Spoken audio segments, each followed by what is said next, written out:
Okay.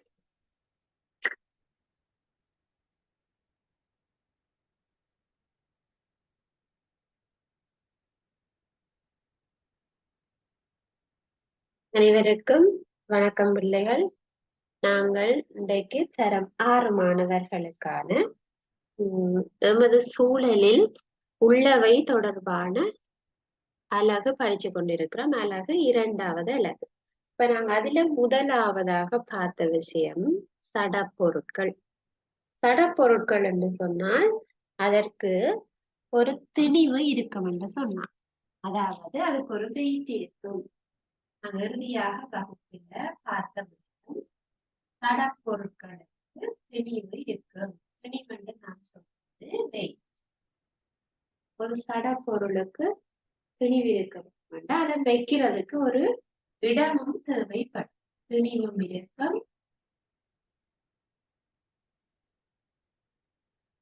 அதனை வைப்பதற்கு ஒரு இடமும் வைக்கிறதுக்கு ஒரு இடமும் தேவைப்படலாம்.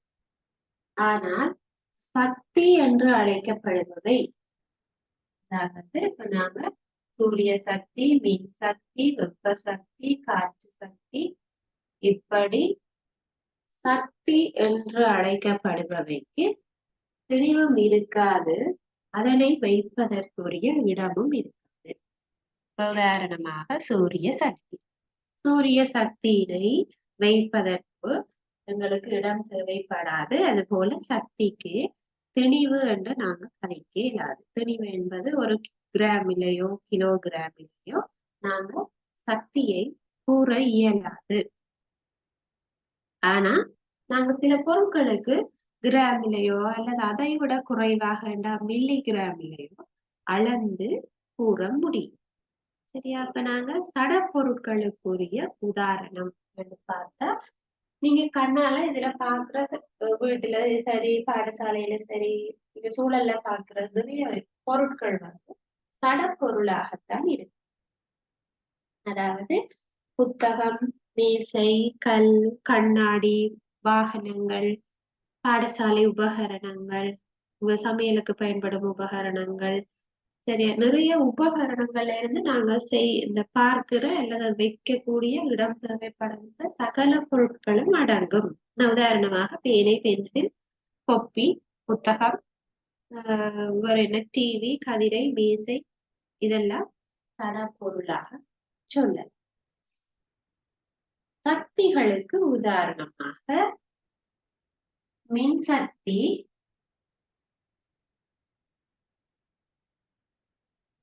மின்சக்தி கரண்ட், அது மாதிரி வெப்ப சக்தி,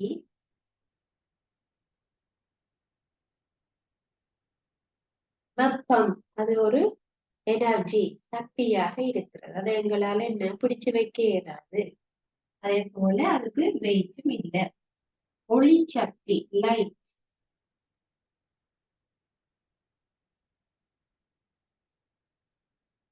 ஒளி சக்தி, அதே போல ஒலி, சவுண்ட், ஒலி சக்தி, ஒலி சக்தி. இப்ப பாருங்க, மின் சக்தி, வெப்ப சக்தி, ஒளி சக்தி, ஒலி சக்தி, இவை சக்தி, எனர்ஜி என்று சொல்லும். சரியா? அப்ப இவற்றை வைப்பதற்குரிய இடம் தேவைப்படாது என்று பார்க்க. அப்ப சட பொருளுக்குள்ள வழி, வழி ஏஆர், வழி என்பது நாங்க கதைக்கிறது ஏஆர், அது ஒரு சட பொருளா அல்லது சக்தியா, வழி என்று சொல்லி பார்க்க. அப்ப வழி யார், அது ஒரு சட பொருளுக்குள்ளதான் வரும். ஏன் அது சட பொருளுக்குள்ள வருது? அதாவது வழிக்கு யாருக்கு திணிவு இருக்குதா, அதை வைப்பதற்கு இடம் தேவைப்படுமா, வழியை நாங்க பிடித்து வைக்க முடியுமா என்று இந்த 2 பரிசோதனைகள்ல பார்க்கணும். அப்ப அதுல ஒரு பரிசோதனை, சடப்பொருளாக நாங்க வழியை எடுத்துக் கொண்டால் வழிக்கு திணிவு இருக்கிறது என்று காட்டவும், வழி இடத்தை எடுத்துக்கொள்வது காட்டவும். ஏரை நாங்க வைக்கிறதுக்கு இடம் தேவைப்படும். அதே போல ஏருக்கு திணிவு இருக்கு என்பது காட்டப்பட வேண்டும். இப்ப நாங்க அதுக்காகத்தான் முதலாவது திணிவு இருக்கிறது என்று காட்டுற பரிசோதனையை நாங்க பார்த்திருக்கிறோம். போன வகுப்புல நான் அதை உங்களுக்கு விளங்கப்படுத்தினால் இன்றைக்கு அதை நீங்க பாருங்க.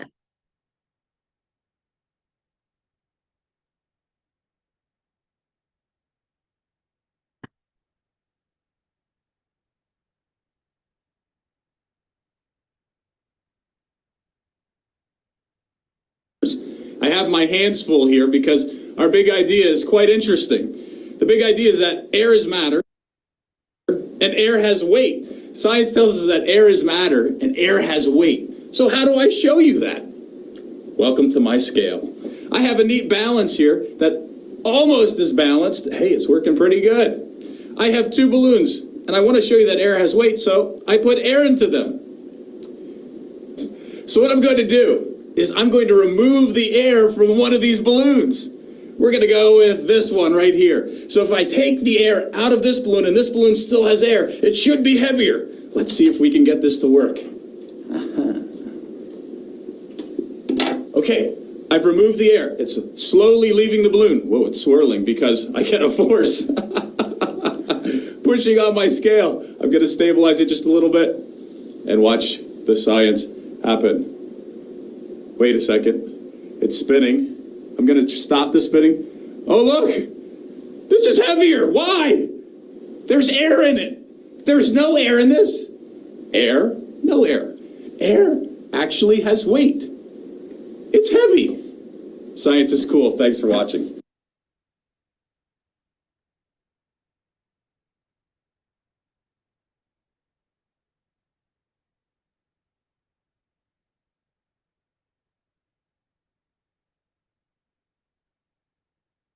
சரி பிள்ளைகள், இப்ப நீங்க பார்த்தது வழிக்கு திணிவு இருக்கிறது என்று காட்டப்பட்ட பரிசோதனை.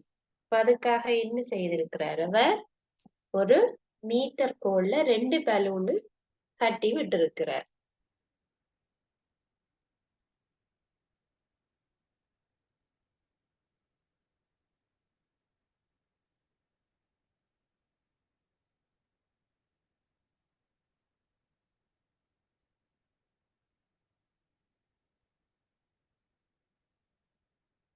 அந்த 2 பலூன்களில்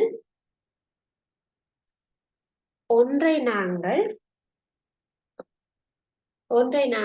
அதுக்குள்ள இருக்கிற வழியினை முழுவதுமாக வெளியே எடுத்தாள். இப்ப நாங்க அந்த பலூனுக்குள்ள ஊதி உள்ளுக்க விட்டுக்கிற காத்து தான் பிள்ளைகள் வழி.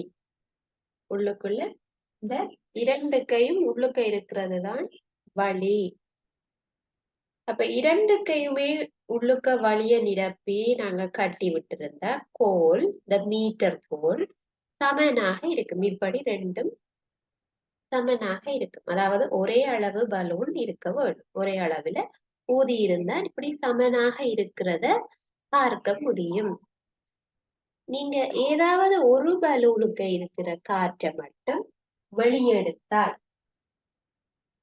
இப்ப நாங்க ஏல இருக்கிற காற்றை வெளியே எடுத்து விட்டுட்டோம்னா, இப்ப பி என்ற பலூனுக்குள்ள மட்டும்தான் காற்று இருக்கு. அப்ப இந்த சந்தர்ப்பத்துல கோல் இவ்வாறு நேராக இல்லாமல் பியின் பக்கமாக சாயும்.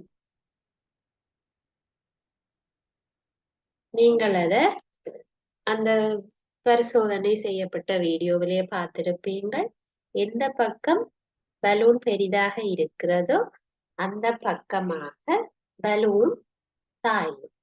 அப்ப ஏன் அப்படி சாயுது என்று சொல்றோம்டா, இந்த பக்கம் வெயிட் கூடவா இருந்தா தானே பிள்ளைகள் இப்படி சாயும். நீங்க கடைக்கு போயிட்டு வீட்டுக்கான பொருட்கள் வாங்கிக்க பார்க்க இல்லையா, தராசு ஒரு பக்கமாக சரிவதை பார்க்கிறோம் இல்லையா? ஏன் அப்படி ஒரு பக்கம் தராசு கீழ் நோக்கி வருது? இந்த பக்கம் நீங்க வெயிட் கூட போட்டதுனால சரிகிறது. 2 பக்கமும் நீங்க 1 கிலோ சீனிக்கு 1 கிலோ படி போட்டிருந்தால் சமனாக இருந்திருக்கும். ஆகவே இப்ப எங்களுக்கு ஏன் ஏ பக்கமாக இருந்த வழியை எடுத்தோம், அதாவது அதுக்குள்ள இருந்த யார வெளியில எடுத்த உடனே இப்படி பி பக்கமாக சாயுது? அதனுடைய அர்த்தம் என்ன? பிக்குள்ள வழி இருக்கிறது, அதுக்கு வெயிட் இருக்குது. ஆனா ஏல வழி இல்ல, இதுல வெயிட் இல்ல. ஆகவே இங்கு வெயிட் இல்லை, திணிவு இல்லை. இதுக்குள்ள திணிவு இருக்கிறது. அப்ப திணிவு எதற்கு இருக்கிறது? வழிக்கு இருக்கிறது. ஆகவே வழியானது என்னது? திணிவை கொண்டிருக்கிறது. அப்ப திணிவு இருக்குதுண்டா அது ஒரு சக்தி என்று சொல்லலாதே, வழிச்சக்தி என்று நாங்கள் கூறுவது கிடையாது. வழி என்பது ஒரு நடப்பொருள். நீங்க காற்று என்று நினைச்சா போல அதை கண்ணால பார்க்க இயலாது. ஆகவே அது சக்தி என்று நினைச்சிடக் கூடாது. ஓகேயா? ஆகவே விளங்கிக் கொள்ளுவோம், அது திணிவு இருக்கு. அதே போல வழி ஒரு இடத்தை எடுத்து கொள்கிறதா என்று பார்க்க போறோம். வழியானது இடத்தை எடுத்துக் கொள்ளுமா? அப்ப வழிக்கு இடம் தேவைப்படுகிறதா இல்லையான்னு பார்க்கிறது மிகவும் சிம்பிளான ஒரு செயற்பாடு. நீங்க ஒரு ஒரு பேசின் ஒன்றை எடுத்துக்கொண்டால், பேசின் என்றால் நீர் நிரப்பிய ஒரு தாளி.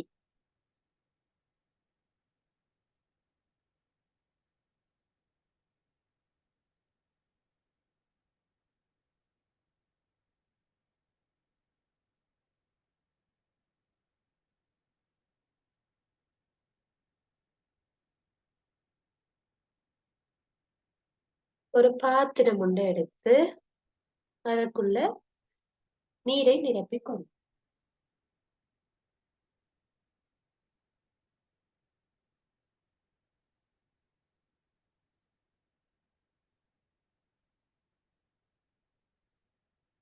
பாத்திரத்துக்குள்ள நீரை எடுத்து கொள்ளும்.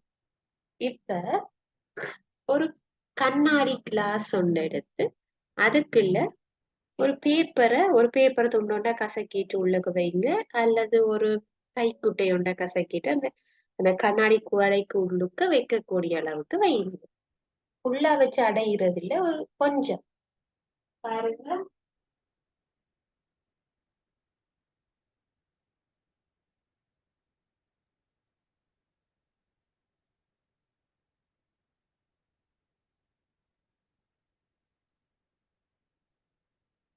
அந்த கண்ணாடி குவளைக்குள்ள உள்ளுக்கு ஒரு மாதிரி வைங்க. பேப்பர் துண்டு அல்லது ஏதோ உண்டு அந்த கண்ணாடி குவளைக்கு உள்ளுக்க வைங்க.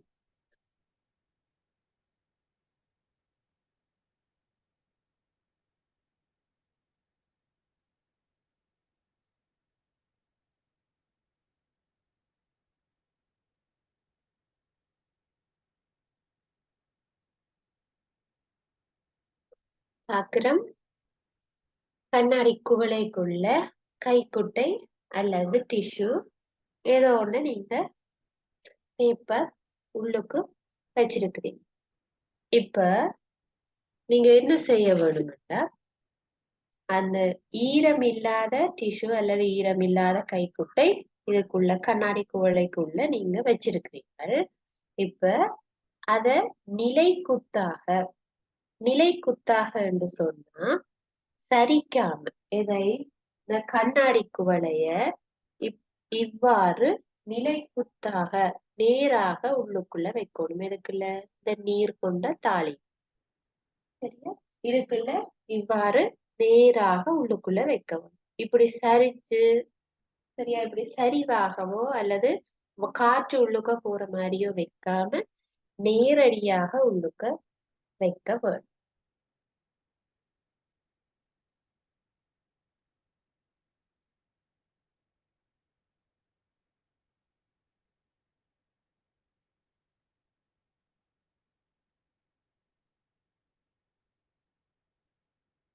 இந்த குவளைய அப்படியே நேராக உள்ளுக்குள்ள வைக்கணும். இந்த சந்தர்ப்பத்துல உங்களுடைய அவதானம் என்ன? இப்படி உள்ளுக்க வச்சுட்டு அப்படியே மேல தூக்கி எடுங்க. அந்த கிளாஸ நேரா உள்ளுக்க வச்ச மாதிரியே நேரா வெளியில எடுத்தா பிறகு உள்ளுக்கு இருக்கிற அந்த டிஷ்யூவை எடுத்து பாருங்க. தண்ணிக்குள்ளதான் நீங்க வச்ச நீங்கள் உள்ளுக்க வச்சு அப்படியே கிடந்தது. திரும்ப நீங்க அதை வெளியில எடுத்து உள்ளுக்குள் வைக்கப்பட்ட டிஷ்யூ அல்லது கைக்குட்டையோ அல்லது கடுதாசியோ ஈரமாக இருக்கிறது, அதாவது நனைந்து இருக்கிறதான்னு சொல்லி பாருங்க. அந்த கைக்குட்டை அல்லது டிஷ்யூ ஆனது ஈரமற்று இருப்பதை நீங்கள் பார்க்கலாம். நீங்க தண்ணிக்குள்ள வச்சிருக்கிறீங்கள், ஆனா அது ஈரமாக இல்லை. எதனால அந்த கைக்குட்டை அல்லது இந்த டிஷ்யூ ஏன் ஈரமாகவில்லை என்று நினைக்கிறீங்க? கண்ணாடி குவளைக்குள்ள என்ன இருக்குது? இந்த கண்ணாடி குவளையை நீங்க வெளியே வச்சிருக்கீங்க, உள்ளுக்கு கைக்குட்டை வைக்கப்பட்டது. அது தவிர அந்த கண்ணாடி குவளையினுடைய வீதி இடைவெளிக்குள்ள வெளியிலே உள்ள வழியானது போய் நிக்குது. வெளியில இருந்து வழி போய் நிக்குது. இப்ப நீங்கள் அந்த குவளையை எடுத்து கவிட்டு வச்ச உடனே, அதாவது நேராக நீங்க உள்ளுக்க வைக்கக்குள்ள அந்த குவளைன்ற இடைவெளிக்குள்ள இருக்கிற வழி, இந்த குவளைக்குள்ள இருக்கிற வழியானது நீரை உள்ளே செல்ல அனுமதிக்கவில்லை. அதாவது தண்ணி போறதுக்குரிய இடத்தை அது வழங்கவில்லை. சரியா? அப்ப கண்ணாடி குவளைக்குள்ள இருக்கிற வழி அது வெளியில போன பிறகுதான் தண்ணி உள்ள போக முடியும். இதை நீங்க எப்படி டெஸ்ட் பண்ணி பார்க்கலாம்டா, இதே குவளைய நேரா வைக்காமலுக்கு இப்படி சரிவாக பிடிச்சு உள்ளுக்க வச்சு கொண்டு போங்க. இப்ப உங்களுக்கு இந்த கைக்குட்டை ஈரமாறது தெரியும். எதனால? நீங்க சரிவாக கொண்டு போகக்குள்ள இந்த குவளைக்குள்ள இருக்கிற வழியானது நீங்க சரிச்சு வச்ச உடனே வெளியால போயிடும். சரிக்க அது வெளியில போக உள்ளுக்குள்ள நீர் போறதை அவதானிக்க முடியும். ஆகவே வழி ஒரு இடத்தை பிடிச்சு வச்சிருக்குது. அதாவது இந்த குவளைக்குள்ள அது நிக்கிற இடத்தை என்ன செய்யுது? பிடிச்சு வைக்குது. இந்த குவளைக்குள்ள ஃப்ரீயா இருக்கிற இடங்கள்ல வழி ஃபில் ஆயிருக்கு. ஆகவே வழியானது இடத்தை பிடித்து கொள்ளும். சரியா? ஆகவே வழிக்கு பிணைவும் இருக்கிறது, இடத்தையும் எடுத்துக் கொள்ளுகிறது.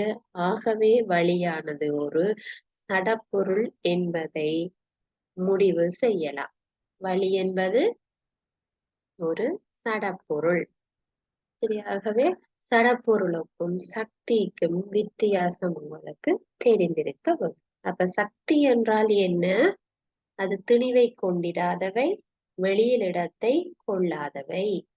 சரியா? அப்ப நாங்க வாழ்ற சூழல்ல இருக்கிற பொருட்களை சக்தியாகவும் சடப்பொருளாகவும் பிரித்து பார்க்க தெரிய வேண்டும். சரியா? அப்ப இன்று நாங்கள் என்ன படிக்க போறோம்னா, சடப்பொருளில் இருக்கக்கூடிய பௌதீக நிலைகள். இப்ப இந்த வார்த்தை உங்களுக்கு புதியது. பௌதீக நிலை என்கின்ற வார்த்தை உங்களுக்கு ஒரு புதிய வார்த்தையாக இருக்குது. ஏனென்றா நீங்க விஞ்ஞானம் படிக்க ஆரம்பிச்சு இப்பதான் 2வது பாடம் படிக்கிறீங்க. ஆகவே உங்களுக்கு சடப்பொருள் என்றா என்னன்னு தெரியாது, பௌதீக நிலை என்றா என்ன என்பது தெரியாது. ஆகவே நீங்க புதிதாக படிக்கல இந்த வார்த்தை பிரயோகங்களை எடுத்துக்கொள்ளும். இப்ப நாங்க சடப்பொருள்னா என்ன என்பதை பார்த்திருக்கிறோம். அதாவது திணிவை கொண்டவையும் இடத்தை எடுத்து கொள்பவையும் தான் சடப்பொருள் என்று சொல்லி இருக்கு. அப்ப சடப்பொருளினுடைய பௌதீக நிலைகள், பௌதீகன்னா இந்த சூழல்ல அவை எப்படி இருக்கிறது, பௌதீக நிலை. இப்போ உதாரணமாக திண்ம பொருட்கள் இருக்குது, அதுக்கும் கிராம் இருக்குது. இப்போ உதாரணமாக நாங்க நீரை எடுத்துக்கொள்வோமே. சரியா? நீர் என்பது ஒரு சடப்பொருளாக நான் எடுத்துக்கொள்கிறேனாக இருந்தால் நீரை கட்டியா இருக்கைக்குள்ள நாங்க எப்படி அழைப்போம்? கட்டியா இருந்தா.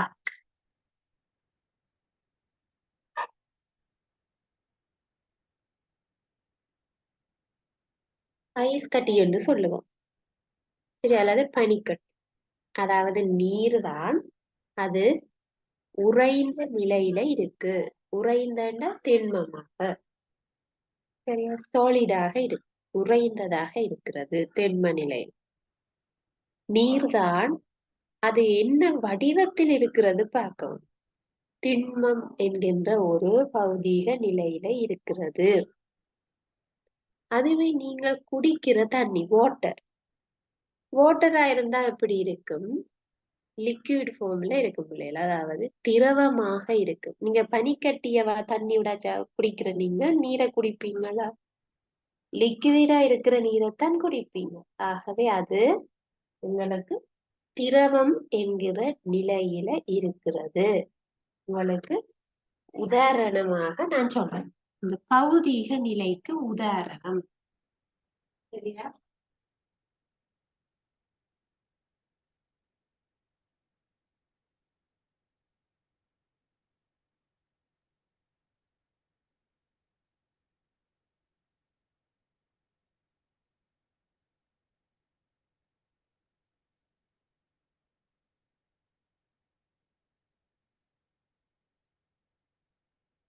கடற்பொருளின்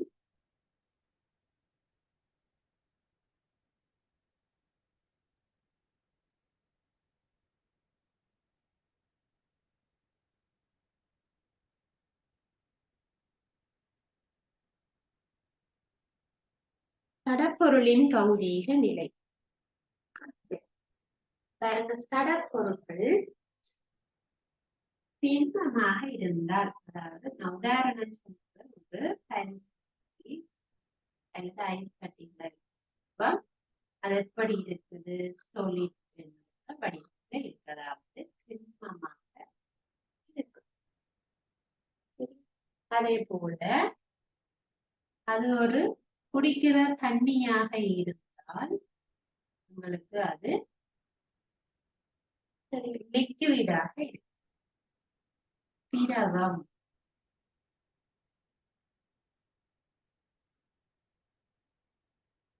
திரவமாக இருக்கும், லிக்விட். அதுவே நாங்க நீரை கொதிக்க வைக்க பாருங்க, தண்ணி கொதிச்சா என்னவாக இருக்கும்? என்னவாக மாறும்? தண்ணி கொதிச்சு கொஞ்ச நேரத்திலேயே ஆவி வர தொடங்கிடும். அதை சொல்றது வாயு. நீர் தான் தாவியாக போறது என்னது?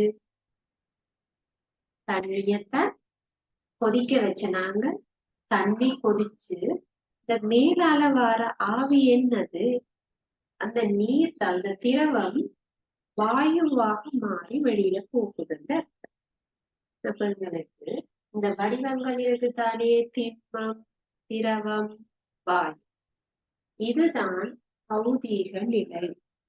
இப்ப நாங்க சொல்லுற எல்லா பொருட்களும் இந்த மூன்றுக்குள்ளையும் ஏதோ ஒரு வடிவத்தில் இருக்கும். கடப்பொருள்னு நாங்க சொல்றது இந்த மூன்று வடிவங்களும் ஏதோ ஒரு வடிவத்தில்தான் கட்டாயம் இருக்கு. மரம் என்று சொல்லப்படும் திண்மமாக இருக்கு. மரம் லிக்யூடா இருக்காங்களே, ஊத்துதாக கீழே திரவமாக மரம் இல்லை. ஆகவே அது திண்ம பொருள். நாங்க சுவாசிக்கிற வாயு, நாங்க சுவாசிக்கிறதுக்கு ஒக்சிசன் வாயுவை எடுத்துக் கொள்கிறோம் என்று படிக்கிறோம். ஆகவே அது என்ன வடிவத்தில் இருக்கிறது? வாயு. சமையலுக்காக தேங்காய் எண்ணெய எண்ணெய் என்ன வடிவத்தில் இருக்கிறது? அது திரவமாக, லிக்யூடாக இருக்கு. தேங்காய் எண்ணெய், எண்ணெய்கள் எல்லாமே அப்படி இருக்கு. அதே போல அரிசி திண்மமாக இருக்கு, மாவு திண்மமாக இருக்கு, சரியா, புத்தகம் திண்மமாக இருக்கு. இதெல்லாம் சடப்பொருளுக்குள்ள ஏதோ ஒரு வடிவத்தை எடுக்கக்கூடிய நிலைகள். சரி, அப்ப நாங்க பைக்குக்கு பெட்ரோல் விடுறோம், திரவம். பெட்ரோல் அடிச்சு கொள்றோம், அது ஒரு சடப்பொருள். திரவ நிலையில இருக்கிற ஒரு சடப்பொருள், அதுவும் ஒரு சடப்பொருள். தெளிவிருக்கு தானே பெட்ரோலுக்கு. சரி, அதை விடுறதுக்கு டேங்குக்கு தான் விட்டு வைக்கிறோம். அதுக்கு இடம் தேவைப்படுது தானே எடுத்து வைக்க. ஆகவே அது ஒரு சடப்பொருள், அது திரவ நிலையில் உள்ள சடப்பொருள். சரியா? அப்ப நாங்க இப்ப ஒவ்வொன்றுக்கும் உதாரணங்கள் பார்ப்போம்.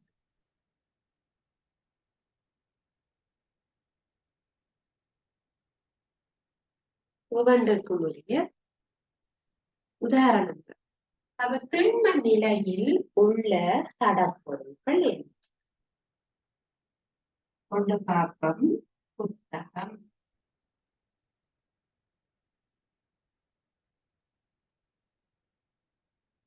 மேசை,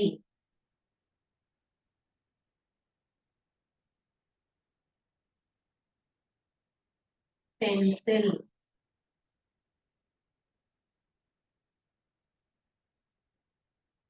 பனிக்கட்டி,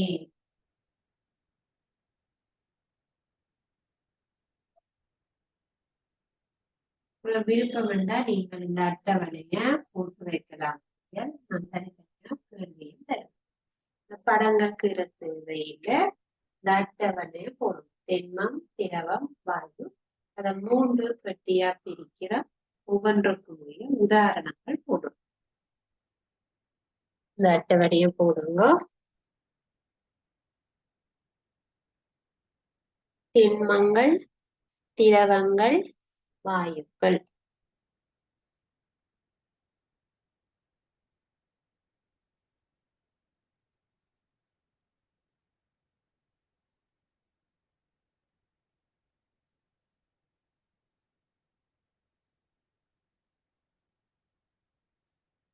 சரி, அடுத்ததாக திரவ நிலையில் உள்ள துணிக்கைகள், அதாவது உதாரணம். திரவ நிலையில என்னென்ன இருக்கு? சரியா பார்க்கிறோம். திரவ நிலைக்கு நீர், வாட்டர், திரவம். சரியா? பெட்ரோல்,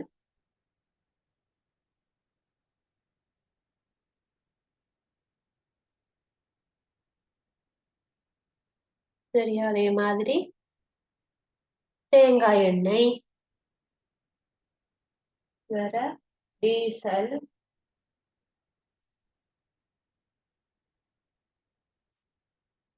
தேங்காய் எண்ணெய், சோட்டா பவுடர், தேங்காய் எண்ணெய். சரி, அப்ப திரவ லிக்விடாக இருக்கக்கூடியவை நாங்க அதுல திரவ நிலையில இருக்கக்கூடிய தடப்பொருட்கள் சொல்லுவோம். சரியா?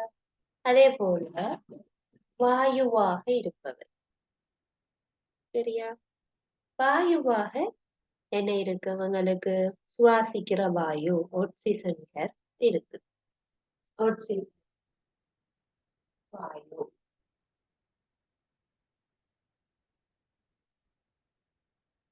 நாங்க சுவாசிக்கிறது, உள்ளுக்கு எடுக்கிறது ஆக்சிஜன் வாயு. அப்ப வெளியே விடுறது என்ன வாயு? கார்பன் டை ஆக்சைடு வாயு.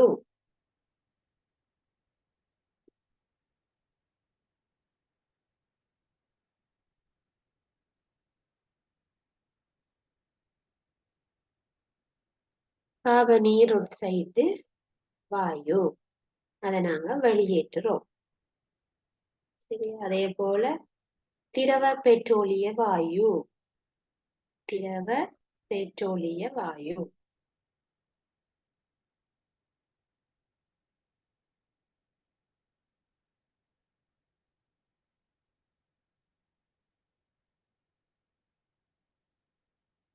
அதாவது எல்பி கேஸ்,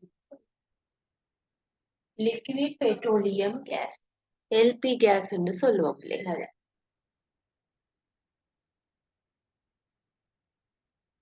எழுதி கொள்ளுங்க அட்டவணை.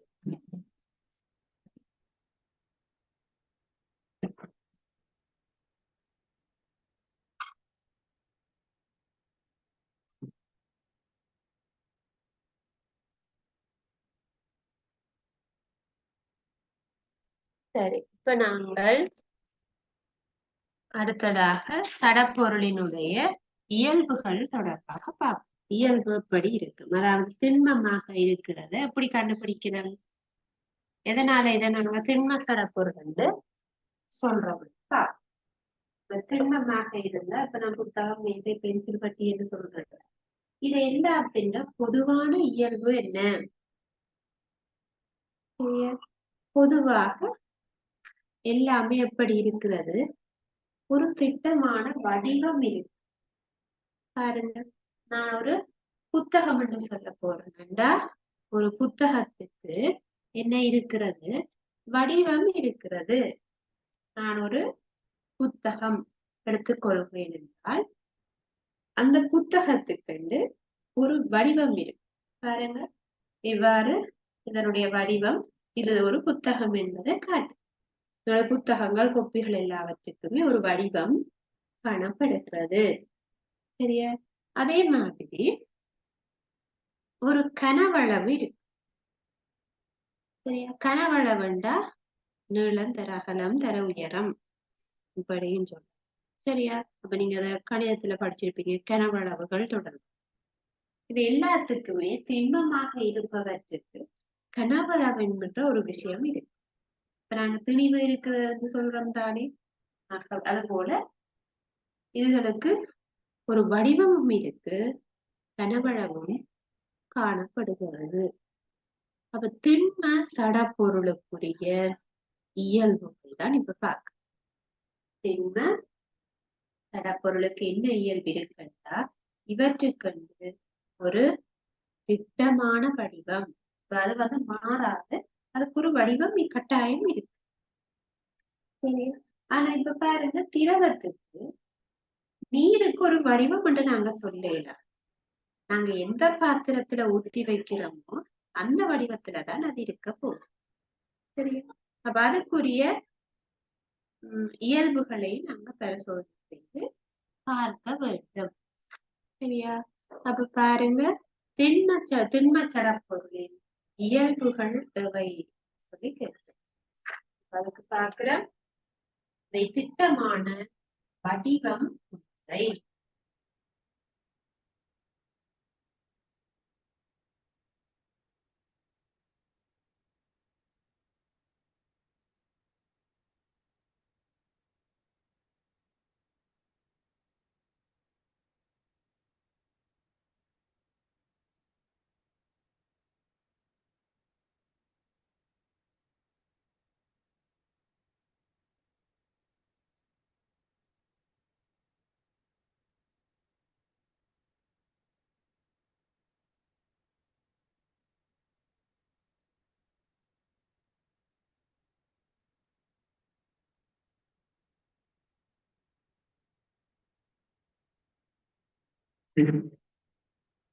இயல்புகள் ஒன்று திட்டமான வடிவம் உண்டு.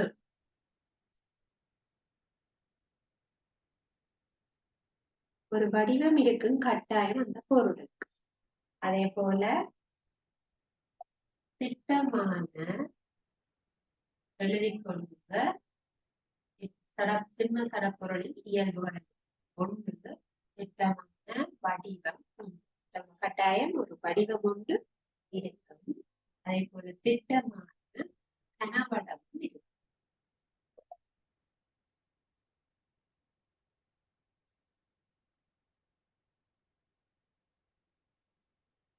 திட்டமான வடிவமும் இருக்கும், அதே போல திட்டமான கனவளவும் இருக்கும்.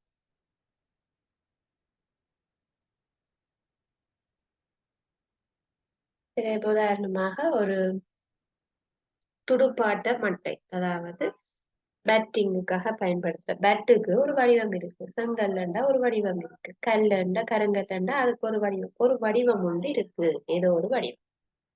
சரி, அப்ப அதைத்தான் நாங்க திண்மங்கள் ஒரு வடிவத்தை கொண்டவை. எழுதுங்க. அடுத்தது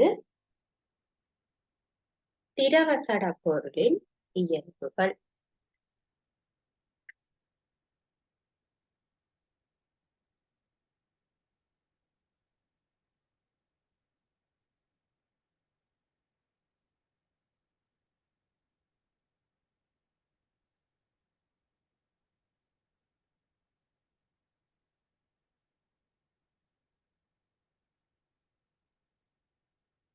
திரவ சடப்பொருளின் இயல்பு எப்படி இருக்கும்? அதுக்கு திட்டமாக ஒரு வடிவம் சொல்ல இயலாது. ஏன்? அதுக்கு அதுக்குன்னு ஒரு வடிவம் இல்ல. நீங்கள் எந்த பாத்திரத்துக்குள்ள விட்டு வைக்கிறீங்களோ அந்த பாத்திரத்தின் வடிவத்துல தான் இருக்கு. இப்ப நீங்கள் ஒரு குவளைக்க விட்டு வைத்தால் அந்த குவளைன்ற வடிவம் எப்படி இருக்குதோ அப்படித்தான் தண்ணி நிற்கும். இல்லாட்டி நீங்க ஒரு குடத்துல தண்ணி எடுத்து வைத்திருந்தால் அந்த குடம் என்ன வடிவத்தில் இருக்கிறதோ அதே வடிவத்தில் தான் நீரும் இருக்கும்.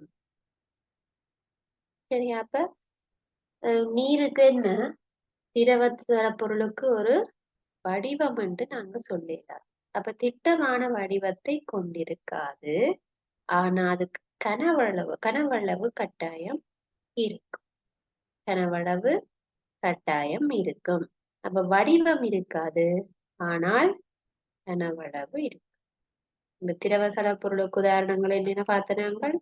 நீர் இருக்குது, பெட்ரோல் இருக்குது, பால் இருக்கிறது, தேங்காய் எண்ணெய் இருக்கிறது, மண்ணெண்ணெய் இருக்கிறது.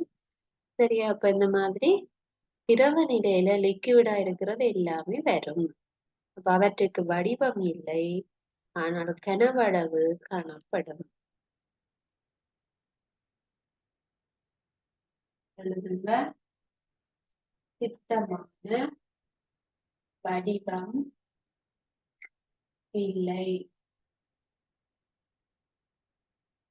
2 திட்டமான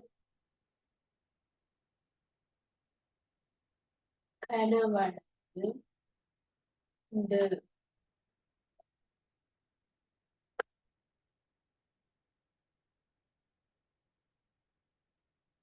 திட்டமான கனவளவு இருக்கும். கட்டாயம் வடிவம் இருக்காது.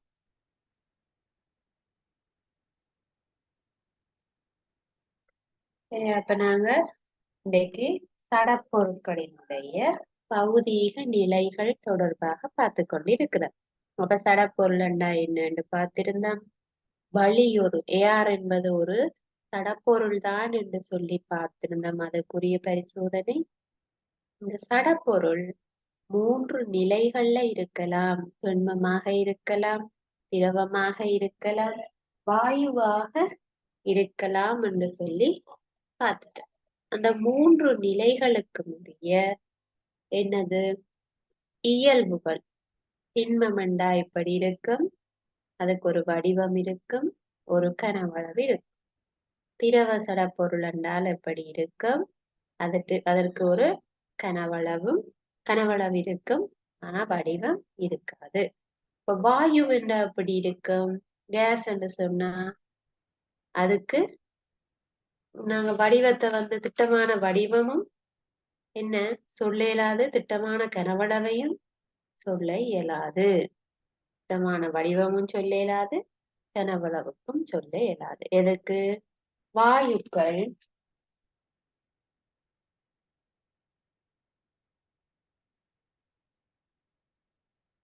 திட்டமான வடிவமோ கனவளவோ திட்டமான வடிவமோ கனவளவோ அற்றவை.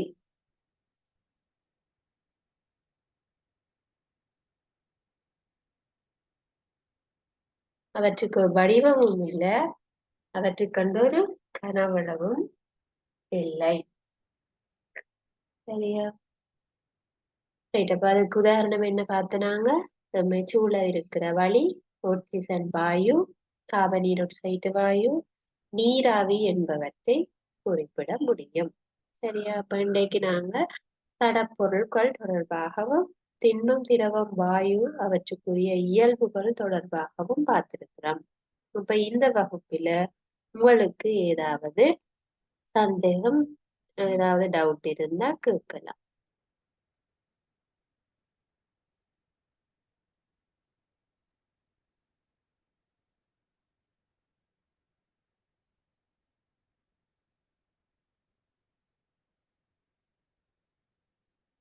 உங்களுக்கு டவுட்ஸ் எதுவும் இல்லைன்னு சொன்னா நாங்க அடுத்த வகுப்பில திண்மம், திரவம், வாயு ஆகிய மூன்றுக்கும் உரிய ஒரு சிறிய சிறிய பரிசோதனைகளையும் அந்த திண்மம், திரவம், வாயு நிலைகளுக்குரிய ஒரு ஒப்பீடு அட்டவணையாக பார்த்து கொள்ளும். இதோட கிளாஸை நான் நிறைவு செய்து கொள்றேன். தேங்க்யூ.